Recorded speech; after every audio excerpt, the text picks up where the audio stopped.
नमस्कार CSK news में आप सभी दोस्तों का एक बार फिर से बहुत बहुत स्वागत है। दोस्तों, दिन भर की जो खबरें निकल के आ रही है फटाफट आप पाएंगे कि लाइव अपडेट में कितने संक्रमितों का आंकड़ा आज निकल के सामने आया है।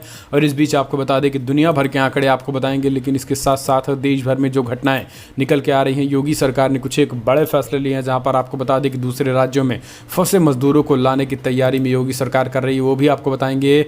सोनिया गांधी पर टिप्पणी करने को लेकर अर्नब गोस्वामी का मामला सुप्रीम कोर्ट में पहुंचा है, जहां पर बड़ी राहत मिली है, वो भी बताएंगे। डब्ल्यूएचओ ने कुछ चेतावनी जारी की है, वो भी बताएंगे। लेकिन सबसे बड़ी जो खबर निकल के आ रही है, आपको बता दें कि चीन और अमेरिका आमने सामने। जी दरअसल चीन की दादागिरी इतनी हो गई है कि प्रशांत महासागर दक्षिणी चीन सागर में अपने मंसूबों को अंजाम देने जा रहा है, और इसके बाद ही वो लगातार वह समुद्र को कब्जाने में जुटा है। जी हाँ, पूरे के पूरे व्यापारिक जो समुद्र हैं ताइवान से इलाके से जुटे, उस सारे के सारे समुद्र इस कोरोना संकट के बीच वो कब्जा कर रहा है।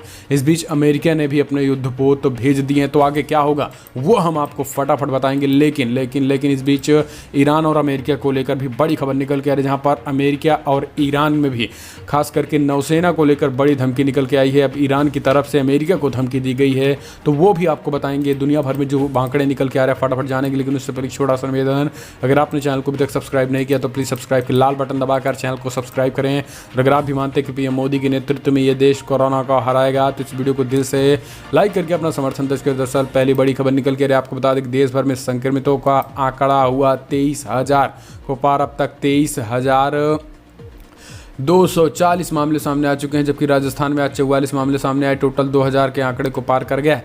जबकि आंध्र प्रदेश में भी 62 मामले सामने आए, टोटल 955 मामले हुए हैं। पश्चिम बंगाल में आज 58 मामले सामने आए, टोटल 514 हो चुके हैं। कर्नाटका में भी आज 18 मामले सामने आए, टोटल 463 मामले हो चुके हैं। हरियाणा में आज 5 मामले सामने आए, टोटल 275 हो चुके हैं। बिहार में आज 12 मामले सामने आए, टोटल 182 हो चुके हैं। ओडिशा में आज 1 मामले सामने, टोटल 90 हो चुके हैं। अंडमान निकोबार में भी 1 मामले सामने, टोटल 23 हो चुके हैं।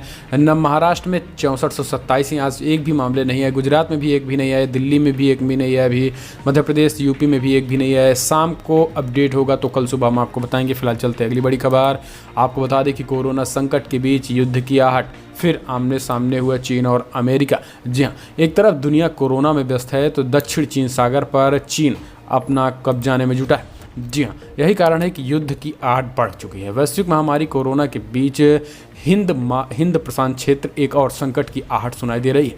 चीन लगातार सागर के विवादित क्षेत्र में चीनी आक्रामकता बढ़ने के साथ ही अमेरिकी नौसैनिक पोतों के साथ एक ऑस्ट्रेलिया युद्धपोत के भी आ जाने से मलेशिया, वियतनाम और चीन के बीच तनाव बढ़ गया है।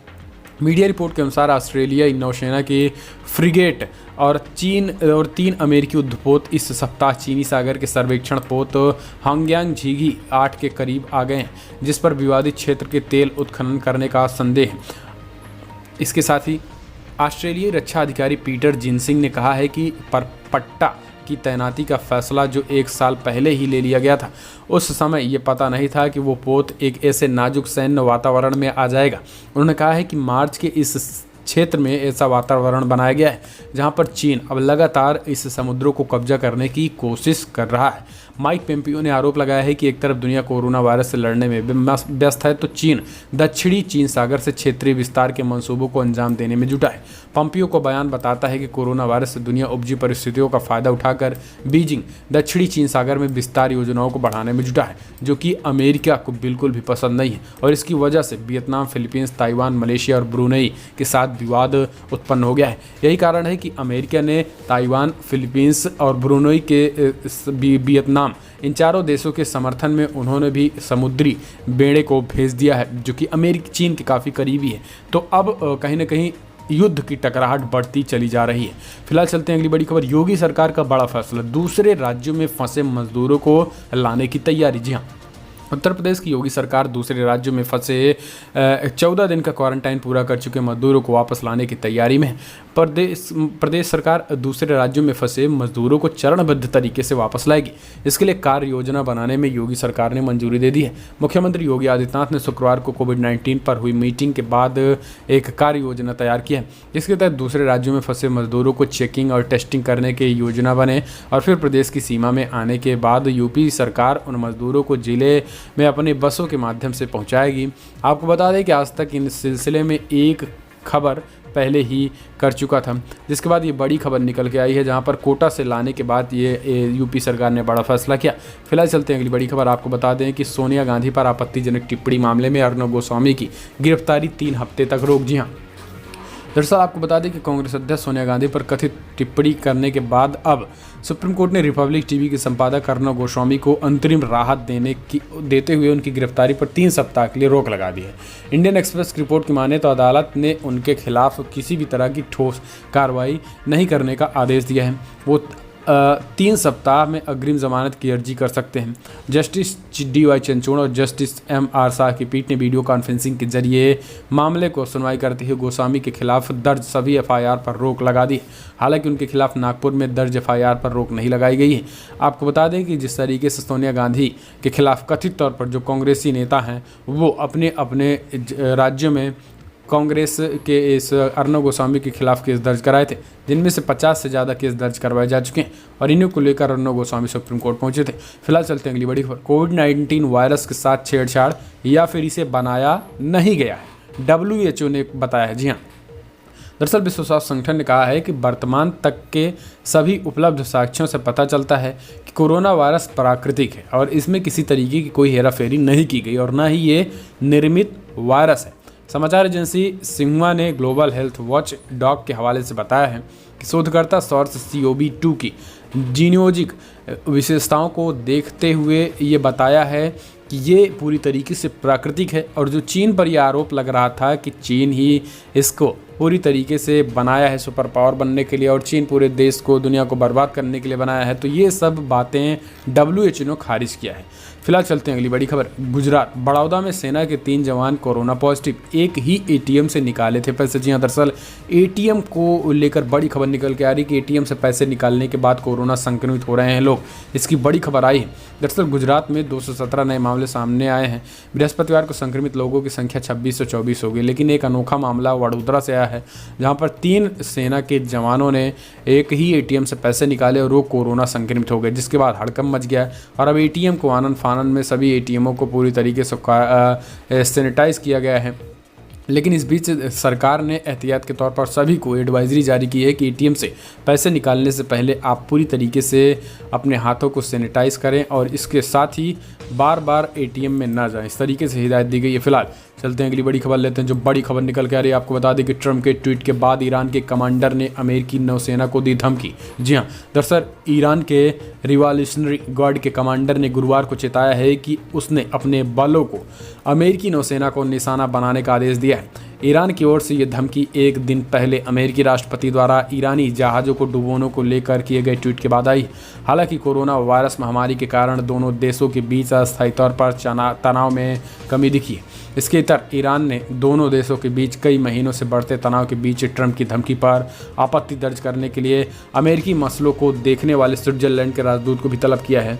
इसके साथ ही उन्होंने ईरान के कमांडर ने स्पष्ट तरीके से कहा है कि हम अमेरिका से डरने वाले नहीं हैं और उन्होंने अमेरिका पर भी रिटेलिएट करने का खुला आदेश दे दिया है, तो इससे भी तनाव बढ़ना लाजमी है। फिलहाल चलते हैं अगली बड़ी खबर। आपको बता दें कि बिहार के छात्र कोटा में धरने पर बैठे।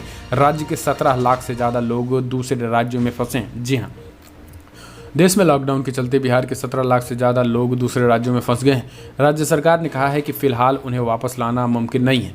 बिहार के करीब 11,000 छात्र और छात्राएं राजस्थान के कोटा में फंसे हैं। अब उन्होंने घर वापसी के लिए धरना प्रदर्शन शुरू कर दिया है। बिहार सरकार ने लगातार आग्रह करने के बाद भी जब कोई सुनवाई नहीं हुई तो छात्रों ने भूख हड़ताल शुरू कर दी। छात्रों हॉस्टल में रहकर ही उपवास कर रहे हैं।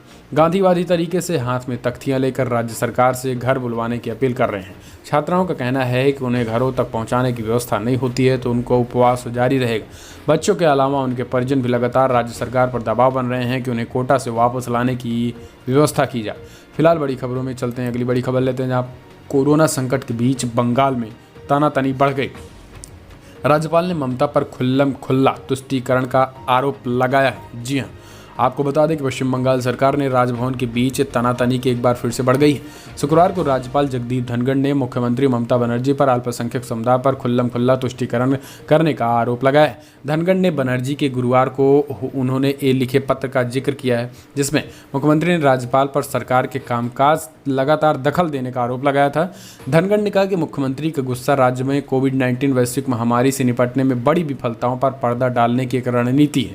मुख्यमंत्री ममता बनर्जी से राजनीति और टकराव का रुख खत्म करने का अनुरोध करते हुए धनखड़ ने कहा कि उनका व्यवहार राज्य के लोगों की परेशानियों को केवल बढ़ा रहा है। राज्यपाल ने बनर्जी के गुरुवार को लिखे पत्र के बाद उन्होंने लिखे पत्र में कहा है कि आपका पत्र इस चुनौतीपूर्ण समय में भयंकर गलतियां करने से जो भारी विफलता सामने आई है, उस पर बहानेबाजी के रणनीति के जरिए पर्दा डालने के लिए किए जा रहे प्रयासों का हिस्सा है। आप तुष्टीकरण कर रही हैं, मुसलमानों का तुष्टीकरण कर रही हैं। निजामुद्दीन मरकज घटना बेहद खुल्लम-खुल्ला और अनुपयुक्त था। ये बहुत दुर्भाग्यपूर्ण है और आप इसका समर्थन नहीं किया जा सकता है। राज्यपाल उस कार्यक्रम का जिक्र कर रहे थे जहां बनर्जी को राष्ट्रीय राजधानी में तबलीगी जमात के धार्मिक आयोजन पर टिप्पणी करने के लिए कहा गया था। फिलहाल चलते हैं अगली बड़ी खबर। आपको बता दें कि राष्ट्रपति डोनाल्ड ट्रंप बोले अमेरिकी वैक्सीन बनाने के लिए बेहद करीब है। जी हाँ, दरअसल अमेरिका के राष्ट्रपति डोनाल्ड ट्रंप ने कहा है कि अमेरिका में जल्द से जल्द अगले 2 से ढाई महीनों में वैक्सीन आ जाएगी। इसको लेकर अमेरिका में लगातार प्रयास जारी हैं और हम तेजी के साथ इस मसले पर पहुंच रहे हैं। फिलहाल चलते हैं अगली बड़ी खबर। सरकार का बड़ा फैसला, चीन को वापस की जाएगी खराब एंटीबॉडी टेस्ट किट। जी हाँ, आपको बता दें कि भारत आई खराब एंटीबॉडी टेस्ट किट को लेकर केंद्र सरकार ने बड़ा फैसला किया है। केंद्रीय स्वास्थ्य मंत्री डॉक्टर हर्षवर्धन ने कहा है कि उनके संबंधित देशों को वापस किया जाएगा, जिसमें से चीन के भी कई टेस्ट किट शामिल हैं। इस किट को कोरोना संक्रमण की जांच करने के लिए मंगाया गया था, लेकिन ये भारतीय मानदंडों को खरीद नहीं उतर रही है, जिसकी वजह से इन्हें लौटाया जाएगा और बताया है कि इसके लिए अभी तक भुगतान नहीं किया गया है। इन किट के नतीजों को लेकर कई राज्यों से शिकायतें आ रही थी। स्वास्थ्य मंत्री और स्वास्थ्य राज्य मंत्री अश्विनी चौबे ने वीडियो कॉन्फ्रेंसिंग के जरिए सभी राज्यों के मुख्यमंत्रियों के साथ बात की थी, जिनमें उन्होंने कहा है कि सभी दोषपूर्ण एंटीबॉडी परीक्षण किट को लौटा दिया जाएगा, बेशक उन्हें किसी भी देश से क्यों ना खरीदा जाए, लेकिन इसमें चीन भी शामिल है।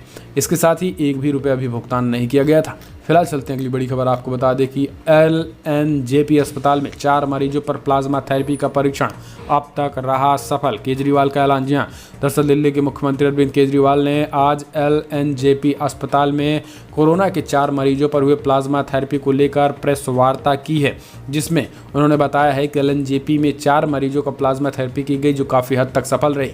इस पर मंगलवार को थेरेपी की गई थी।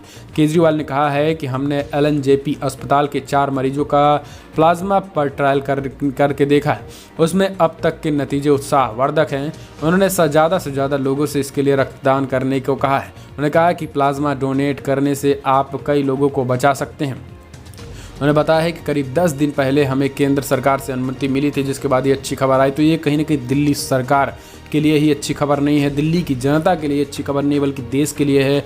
अगर प्लाज्मा थेरेपी का सफल परीक्षण होता है तो पूरे देश भर में कोरोना संक्रमित जो गंभीर बीमारियां, खास करके बुजुर्गों को बचाया जा सकता है। तो एक अच्छी खबर है। फिलहाल चलते हैं अगली बड़ी खबर। आपको बता दें, दुनिया में तेज़ी से बढ़ रहे शहरीकरण से पैदा हो रही है नई बीमारियाँ, ब्रिटिश शोध में दावा। जी हाँ, आपको बता दें कि दुनिया भर में तेज़ी से बढ़ते शहरीकरण की वजह से नई बीमारियां पैदा हो रही हैं।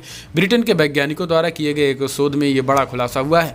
वैज्ञानिकों का कहना है कि भविष्य में महामारी के खतरे को नियंत्रित करने के लिए इस मामले को भी ध्यान में दिए जाने की जरूरत है। ब्रिटेन के लिंकन विश्वविद्यालय के शोधकर्ताओं ने और विशेषज्ञों के मुताबिक तेज़ी से हो रहे शहरीकरण से लाखों लोगों के रहने और प्रकृति के साथ उनके संबंधों पर असर पड़ रहा है। जर्नल अर्बन स्टडीज़ में प्राकृतिक समीक्षा शोध पत्र में 1980 के बाद से शहरीकरण के बढ़ते चलन और हर दशक में फैलने वाली बीमारियों की कुल संख्या में इसकी भूमिका का आकलन किया गया है, जिसके बाद ये पाया गया है कि तेज़ी के साथ शहरीकरण बढ़ने की वजह से ये सारी प्राकृतिक जो निकल के आ रहे हैं समस्याएं, ये सब फैल रही हैं। और भविष्य में भी कब कितनी तेज़ी के साथ कोई वायरस समय के साथ तेज़ी बढ़ जाए, ये कहना मुश्किल नहीं होगा।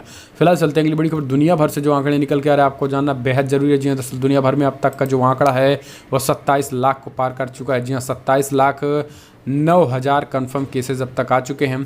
जबकि अमेरिका की बात करें तो 8,90,000 कन्फर्म केसेज हो चुके हैं, जबकि 50,000 लोगों की अमेरिका में ही मौत हो चुकी है। स्पेन में 2,13,000 कन्फर्म केसेज हो चुके हैं, जबकि 22,000 लोगों की मौत हो गई है।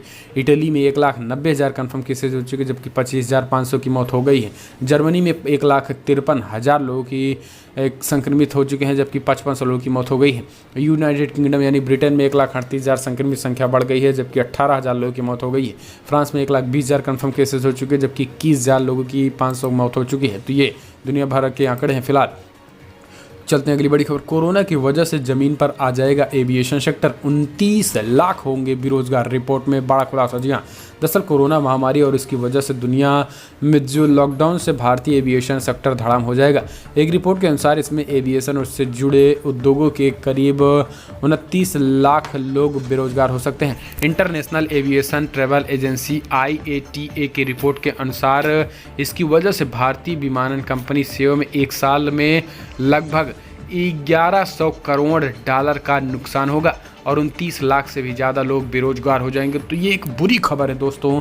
आपको बता दें कि एविएशन क्षेत्र खास करके हवाई यात्रा करने वाले लोगों के क्षेत्र में भारतीय विमान कंपनियों की ये दुर्दशा की ये बड़ी रिपोर्ट सामने आई। फिलहाल बड़ी खबरों में इतना, लेकिन अगर आपको पसंद आया तो लाइक करें, शेयर करें, कमेंट के माध्यम से अपनी याद देना ना भूले। फिलहाल इस वीडियो में इतना ही। जय हिंद, वंदे।